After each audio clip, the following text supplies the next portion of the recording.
Okay. Hi, everybody. I am so glad you were able to join us on a holiday weekend. I mean, kudos to you. I know it's a tough one. Everybody's busy. My goodness, Latanya, you're driving for crying out loud. Um, that's dedication for you. So you're awesome. So we're already a few minutes behind, so I'm definitely going to stick to our times. But the way this call is structured is a little bit different than our Sunday night calls have been going. So we're just going to spend the first 5 minutes on accountability. And I'll tell you what that means in a minute. Then we're going to spend 20 minutes talking about the podcast that we send out the week before. And I have a couple of questions to kind of guide that discussion. And then we have 20 minutes for planning. We'll split it between time blocking and then looking at our hot hands list. So the accountability piece, so I really was thinking about that. Like, how can we hold each other accountable when we all run such different businesses? Because like for some of us, we work full time and we're doing this as well. Some of us are stay-at-home moms and doing this as well. So I know that anytime we've been in a training call and people type in the amount of hours a week they can spend, sometimes I feel like I kind of suck because I don't have the same amount of hours that other people do. But at the same time, my goals are my goals and your goals are your goals. So I feel like rather than sharing numbers, because that can sound maybe intimidating to especially some of our newer team members, why don't we just say whether or not we hit our goals. So they could be goals around the time that we spent on our business. It could be goals around customer care, the number of prospects we wanted to talk to, the number of orders we wanted to get, the number of team members we wanted to get. Does that sound good to everybody? Okay. Well, I'll go first because I did not meet my goals this week. I was sick and like out of commission with strep throat for 2 days, which was awful. But even while I was lying on the couch on my deathbed, I was still trying to send messages. There was no talking for me, but I was still at least trying, not nearly as hard as I really would have, but trying at least to reach out to people. I did at least connect with, I have two customers that will be shipping in the next couple of weeks, so I at least was able to connect with them. So I count that as a win for the week because I was so sick. But otherwise, I didn't meet any of my goals. So I'm looking forward to this next week. So who wants to share next, whether they met their goals? I'll share. I did not meet my goals either this week. Just the holiday weekend threw me off. Mm-hmm. But I did attend an event that was amazing at Letty's house. Mm-hmm. And I did talk to a friend she's like a very close to ordering, I think, and I invited her to another event, so hopefully she comes to that. I wanted to do a Veggie Wars event next weekend, and I just never got around to setting up the flyer. So hopefully that'll happen in the next couple of weeks. At least I have ideas. Mm-hmm. And I know Kristen, Letty spoke to you about doing like the weekly luncheon or monthly luncheon type thing. Mm-hmm. So Letty and I talked about that as well. So that's another thing that we've got going on. But I really have to get back into Teamsy because I've been really lax. I've been doing things. I just haven't been logging it. So I've got to get on top of that. That's my goal this week, is to get back on track with Teamsy because I feel like that will help me achieve my goals better. Mm-hmm. Love that. I get behind on that too, to be honest. Awesome. Thanks. Who's next? Laura, you want to go? Okay. Yep, I'll go next. Kind of on the same boat. It was the last week of school for my kids, and we're moving next Friday, or this coming Friday. And so it's been a little crazy. I do feel like I did a really good job at still keeping up with my customers and checking in with them. I have 3 team prospects right now that I'm chatting with. And so I've been making sure I've kept in contact with them all week. But any new prospects, when it comes to just customers in general, that has not even been on my radar this week. I wanted it to be, but it was not. So life will slow down starting June 2nd once we're moved, and I can get back in a routine. But I don't work this week in my regular job, Oh, nice. so that'll help. We Mhm. have gotten a ton already packed, and so my goal this week is to finish the packing and connect with a lot of people since I don't have to do my regular job. Right. Moving is a bear. Yeah, awful. Awesome. Thanks. All right, Latanya, you're up. I'm gonna drive and talk. It's great. Okay. Fabulous. I, like everyone else, have not met my goals this week. Partially because, well, I was just lazy. Let's just say what it is. But I do Kudos have. to you for being so honest. I'm gonna call it what it is. So, but I do have 3 meetings this week. 1 tomorrow and 2 on Tuesday with potential business people. So I am really actually excited. So I haven't been too lazy, but at the same time I have. So that, and then I'm going to look at my calendar this week and get some events in there for June because I've been wanting to do that. And like I said, because I was lazy, I have not. So, and I'm like you, Marie, I have done things, but I have not logged them on Teamsy. And so that is another goal for me this week, is to make sure I log what I actually do, because that makes it easier for me to look at my numbers. Because when I don't log things, I have no idea what I'm doing. Mhm. So that's me. Love it. You know, it's so funny with Teamsy. I get the same way. I get days behind. Like I'll have to track 4 or 5 days. And when I'm doing it, I'm like, this is so stupid. I should just keep on track. But then I don't, because every day is so busy. So maybe that's something when I'm time blocking, I should probably put in my daily to do. See, I'm glad we talked about these things. All right, moving on to the podcast. Let me just take a look at the time, 9:12. Okay, so the one that I picked, finding the why that makes you cry, I feel like all of us are in very similar situations with like growing our teams. Not exactly the same, but I think at least similar. So when I was thinking about my team and even myself, I felt like, okay, to really get people who might be stalled or people who are struggling to get momentum, or even me, I'm kind of in a low where I was at a high with orders and I'm kind of in a low.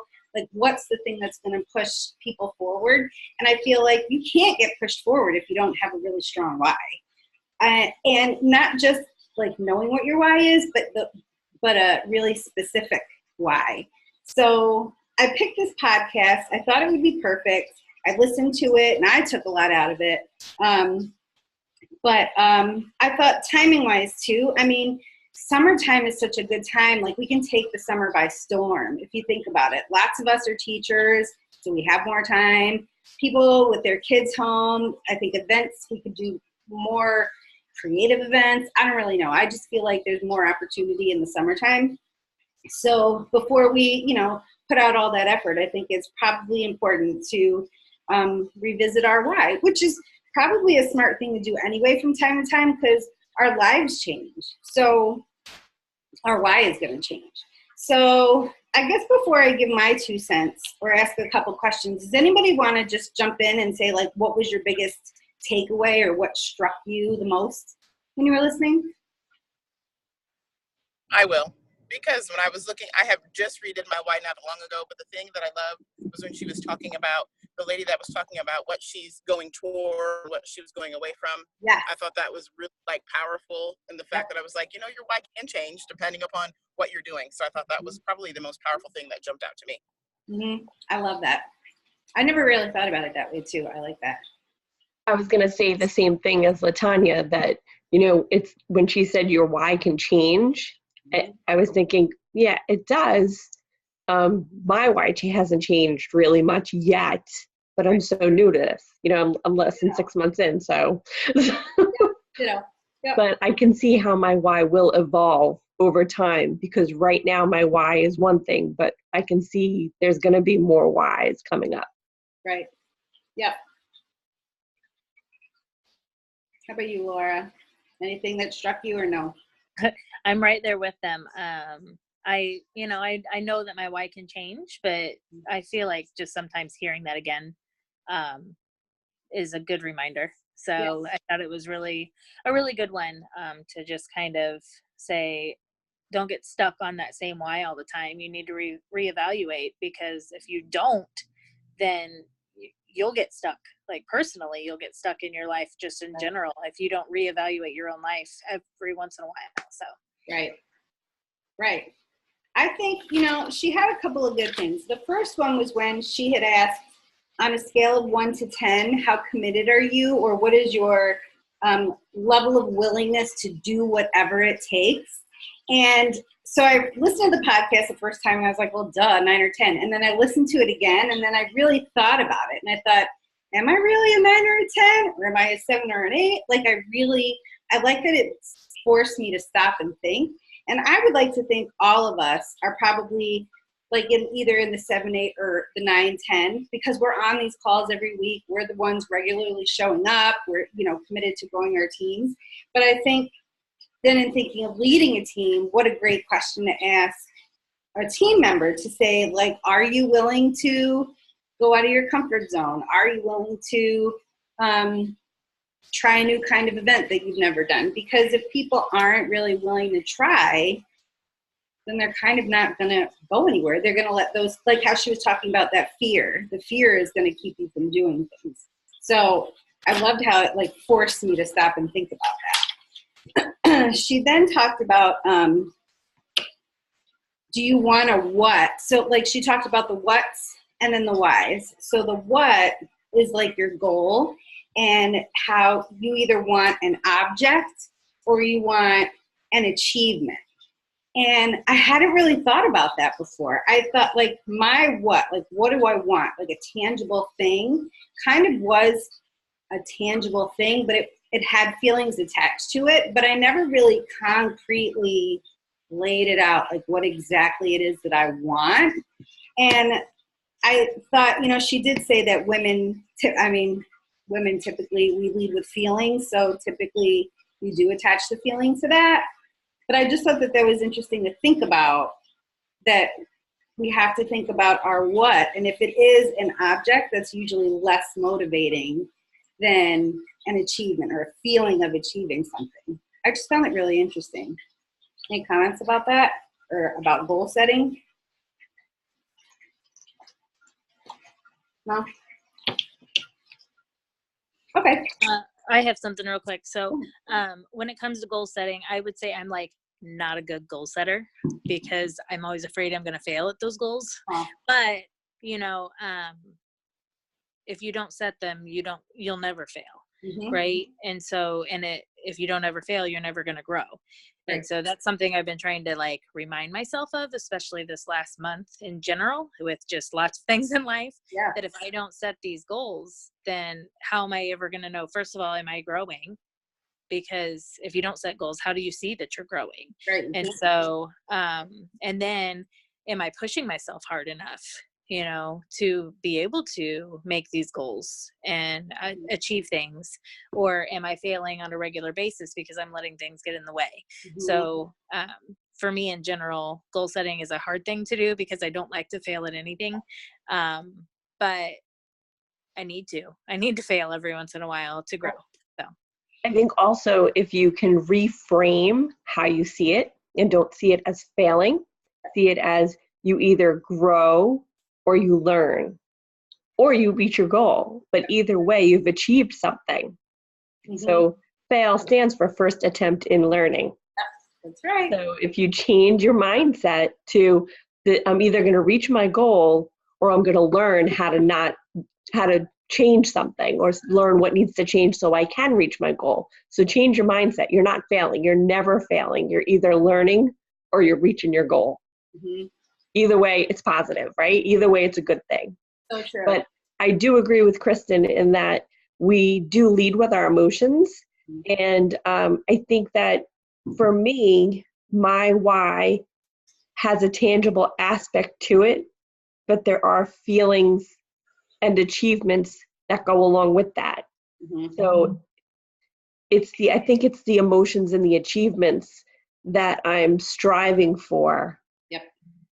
And once I get them, the tangible's coming with it. Right. So. Yeah, I agree. I'm the same way. Once I really thought about it. Yeah.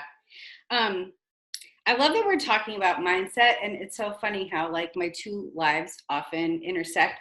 So in education right now, mindset is a huge thing. I don't know if you know, I don't know what everybody's background is, but this idea of growth mindset versus a fixed mindset. there's a book, it's called Mindset, and it's by Carol Dweck. It is such a good read. It's a quick read. So like Laura, I think if you're struggling with goals, it would be such a great book for you. So Carol Dweck, she did like 30 years of research on how people's mindset impacts how they live.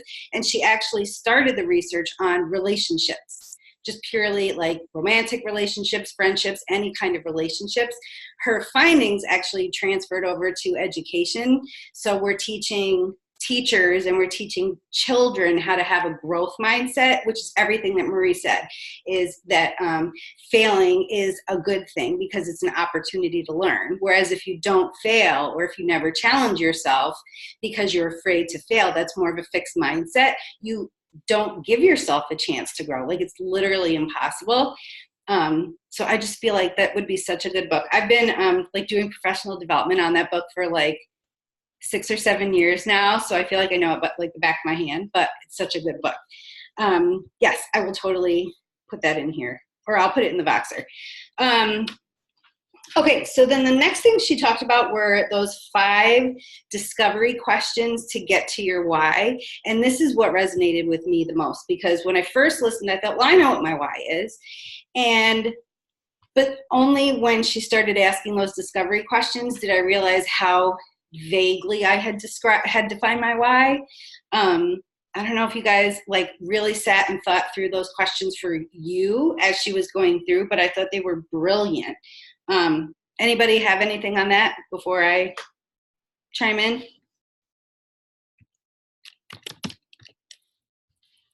No?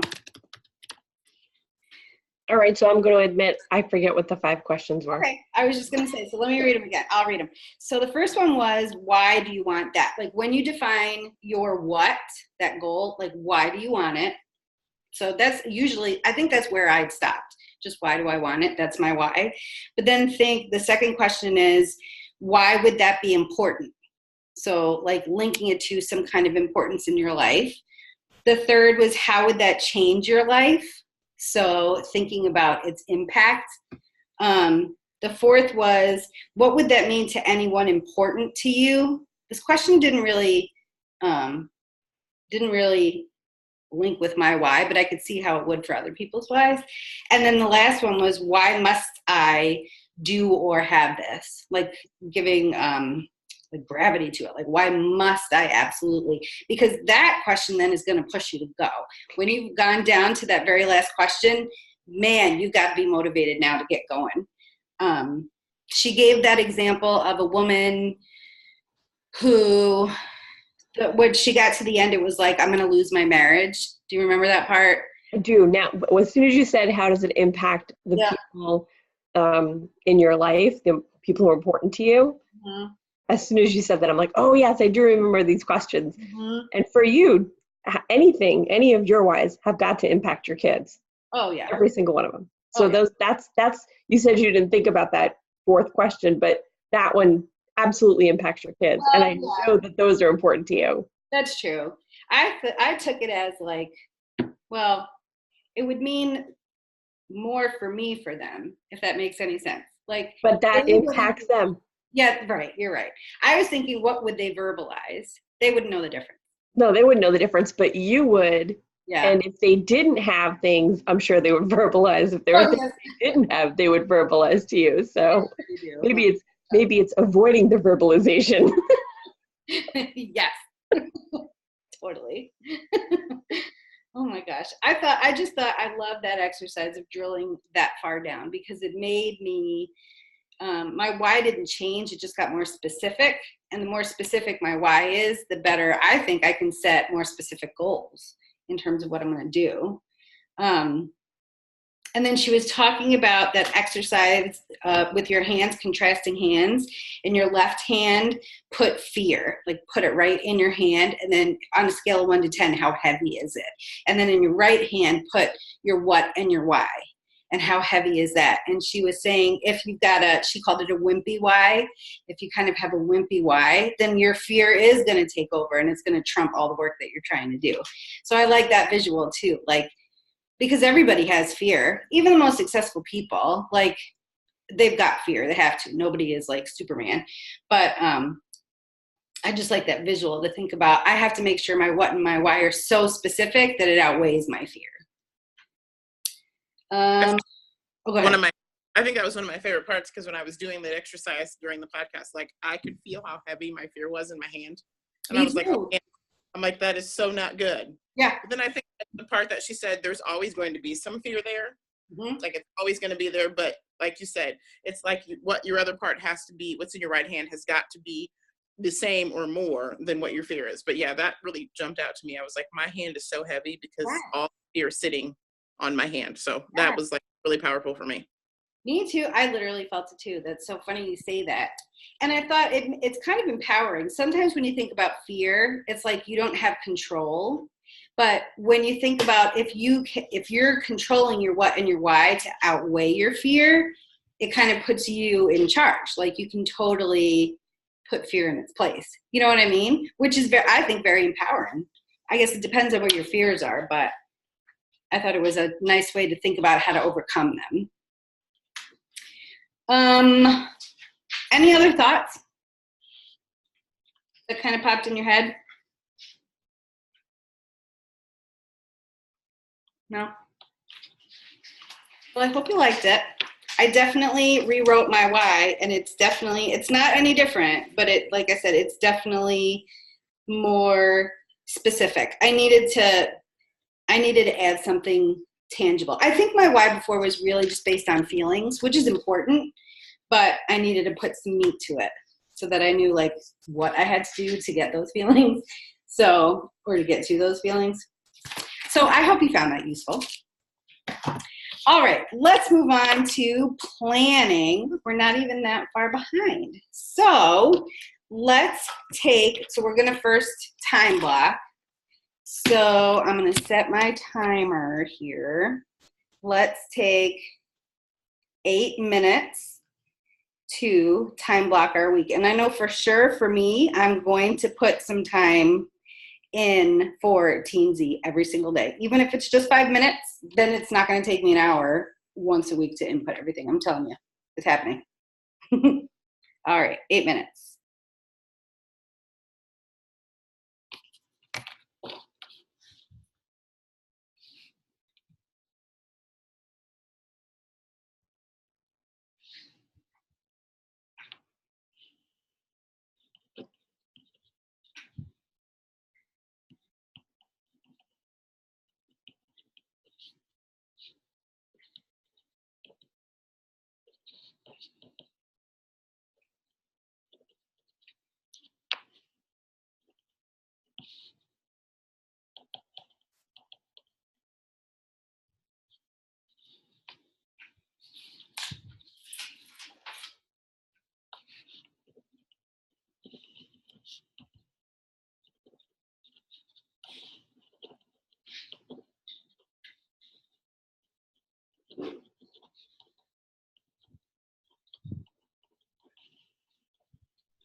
All right. That was our 8 minutes. How'd everybody do with time blocking? Thumbs up. Awesome. I definitely had to go back and write in Teamsy. Or actually, what I was doing was, and I don't remember if it was a recent call or if it was a while ago, I was putting a chunk of time, like let's say 12 to 2, and just listing out the things that I was going to do. But then I went back and chunked it even more so that I could say, 20 minutes on this, 30 minutes on this. And that way, if I'm aware of it that way, hopefully that'll force me to like stay on top of what I'm putting in Teamsy as I go. Here's hoping anyway. Okay. So we've got 8 more minutes, and that is for our hot hands list. Let me set my timer and go.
Okay, friends.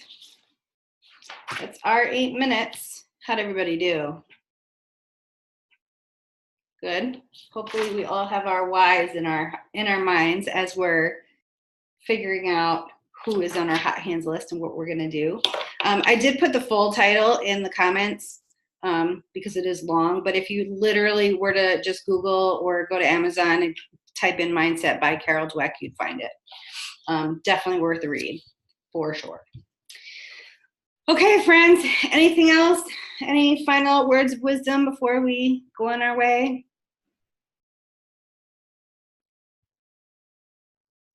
No? No, you did an awesome job. Oh, thanks. It's the teacher. So I know Nellie is going to do next week's call. I think she was next on the calendar. Mhm. So I guess we should put a question to her on the planning call. What's the next podcast is?